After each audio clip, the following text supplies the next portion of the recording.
How's spring going? Pretty good, man. You know, we're healthy, and you know, it's drawing kind of wrapping up here, and we've kind of taken some strides, man. So I'm really proud of the group. What are the initial strides that you've seen You know, that have impressed just you? obviously the guys that have transferred in. You know, they've enhanced the group. You know, they've been really humble. They've allowed themselves to be coached, and they've made us better. You know, you look at Jordan Miller just having that size in the middle. You know, guys won't be able to just run the ball downhill on us. You got a 300-pound out there that's played at, you know, at a P5 school. He helps us, and then, man, Elijah Roberts, man, he's really, man, he really came on this spring. A constant playmaker on the edge. He's big and athletic. You know, 6'4", 280-pound guy that can play on the edge. That really has kind of helped us with our starting group. So those guys have made us better immediately. Braden Flowers has been nicked up, I think, as of late, but What did you see out of him? Man, I was really pleased. I hate that his spring got cut short due to injury, man, but he's long and he's athletic, and, you know, he's what we thought he was going to be. So, you know, he was in the 2 deep, and he was working his butt off, so I'm very encouraged by him. So it'd be great to get him back in the fall, too. So, you know, every guy that we brought in, we were really excited about. They really did help the group. What have you seen from some of the returning guys, DeVere, Elijah Chatman, kind of picking up where they left off a little bit, No taking question, the next step? Those guys have approached it like pros, man. They work really hard. They're leaders. You know what you're gonna get from those guys. They got a lot of mileage on their body, so you know we wanted to be smart with them this spring. We wanted them guys to be sharp and enhance what they were doing, but keep those guys fresh for the season. So anytime you got guys that are returning and have experience, man, it makes your group that much better. I know when you're a first-year coach, it's kind of also about learning your personnel and what they're good, what they can be improved on. Now with those two guys in particular, now that you're going to year 2 with them, are you kind of like saying, hey, I want to challenge you to do this specific thing, take another step? Yeah, we've talked, and you know, you challenge these guys. You know, if they want to play after this is what has to happen. Boom, boom, boom. Mm-hmm. You know, we've got several challenges in front of those guys, but they've been awesome, man. They've worked their butt off, and you know you don't see the stuff that they do in the winter, and you know the things that they do in that locker room, but that's been huge. And any place you've been where the senior leadership is strong, you know you have a chance to win. Nelson Paul and Isaiah Smith seem to be taking all of those reps at I think it's the bandit spot. I mean, yes. What have you seen from them, and what do you want out of them next? Man, Nelly, man, I really think Nelly can have a big year. He's a guy that can win one-on-ones. He's a guy that's strong enough to hold a run. You know, Isaiah Smith, man, he's a warrior, man. He's a guy that plays really hard all the time. You know, everything he did last year was cute. Now we expect it, and he's long and athletic. He's put some weight on his body, so we're expecting big things from those guys. We're expecting those guys to be able to win one-on-ones consistently. Earlier in the spring, Casey Woods was enjoying the idea of having Elijah Chatman in the offensive backfield a little bit. I did enjoy it. He was, you know, he's one of them guys, man, he's physical, man, and for him to be able to help us on both sides of the ball is just a tribute to how hard he works and his athleticism.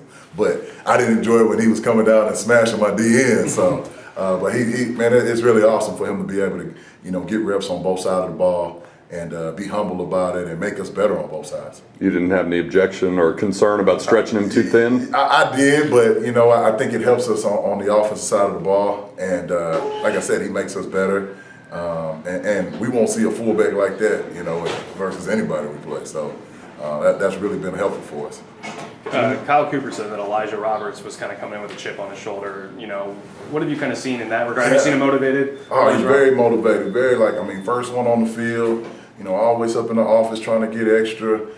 For a guy that came from Miami, that was very humble. Hey, coach, teach. You know, coach me. And you know, when he came, you know, you see 6'4", 280. I almost thought he was like a 3-technique combo guy, but what he's shown is that he can play on the edge and he can be very effective. You know, he's elevated our group, and there's some. You know, he really plugged the hole for us right there. You know, we played young guys last year, and you know, no one really just kind of pulled away. Whereas from day one, this guy cemented that he's the guy. So very, very, you know, encouraged by that. What is it like having some versatility kind of up front that Jordan Miller allows with those other spots? And yeah, so you know, last year we tried to, you know, with Jordan here, it allows us to play, move 40 around a little bit more, you know, 96 a little bit more around, and it's been pretty good, you know. big athletic guy. He can do all the nasty work for you. And, you know, he's built to do it. You know, he's built to do it, and he enjoys doing it. So that's been awesome to see those guys work their butt off like that. And it's just hard to find those type of frames like that, particularly at this level. And, man, we're really excited we got them. When you get that kind of size with Jordan in the middle, with Elijah Roberts on the end, how much does that change what the linebackers behind them can do? Yeah, you know, so me and Mo work together hand in hand. So, you know, we want to make their jobs easier. We don't want guys working up to the next level untouched. So it goes hand in hand. When you got length like that, you know, it's just you would hope that, you know, there's going to be more production. There's going to be more plays. You know, when guys getting off blocks and reaching out, you're a little bit longer. So that maybe there's more plays that you run into. David Abiara seems, when you look at him, he sticks out. He's big dude. Yeah. What have you seen from him? He's working, man. He's working. You know, he's. I think year 2 he's a little bit more comfortable in the system, and you know, he's taking some strides. So I mean, a dude with them type of arms and that length, man, we gotta find a way to get him on the field more blank. Did you maybe challenge this group? I know you were a little thin, especially some injuries towards the end of the season, but kind of challenge this group. You mentioned winning one-on-one matchups a few times. Absolutely. Just to kind of cement some things up front to make it easier for everybody else. Absolutely. I mean, every year you go back, you watch the tape, and you know, you're your hardest critic. You know, you want to be stouter versus the run. You want to win more one-on-ones. You know, those numbers are attached to up front. You know, whether it's good, whether it's bad, you know, whatever the case may be, is attached to you. So, you know, we take full responsibility for that, and we want to be better. You know, we want to be the tip of the spear. It starts up front. If you're going to go, you know, accomplish the things that we set out to accomplish, you know, you got to have a D-line that can affect the quarterback and stop the run.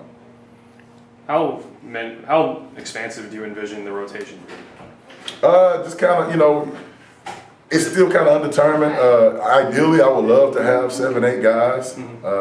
Or you know, when you start talking about all 4 spots, I would say really you want to have about 9 or 10 guys that can go into a game, run your defense, and there's no drop off. I mean, you can have bodies, but having bodies and depth is 2 different things. When you got guys that can go in a game and there's no drop off, then you have real depth. And you know, right now I would say, you know, we still, you know, there's still a piece or 2 that we can add and be better. So you know, that's what we got to go do. So we will. You're bringing in Kevin and Day this summer, and obviously still trying to add a piece or 2. What would those 2 and then maybe a potential add or 2 give you in terms of just options up front? Oh man, it'll be awesome, man. It'll just, what you want is when you roll guys, you want them to go in there and be attacking, running the defense, playing smart football, screening to the football. It would just allow there not to be as much drop off when you make a rotation. And those 2 guys you name are really talented players. So we're excited to get them here and help develop those guys and the guys who can go out on Saturday and make us better. Might have a starting D-line with 3 single-digit numbers. Yeah. Is that a little bit of a target when you got a big D-lineman with a single digit? That's some things, you know, we started doing that my last place, and kind of brought that here. I'm like, if you're a freak, if you're a dude, you know, you can put that jersey on. So it's kind of, you know, hopefully it's something where those guys play well, and then the guys that we recruit, hey, coach, I want to, you know what I mean? So me and Ricky will be battling over who to hand those single digits to. But if they perform and it's pretty good, then you want to keep doing it. So we'll see.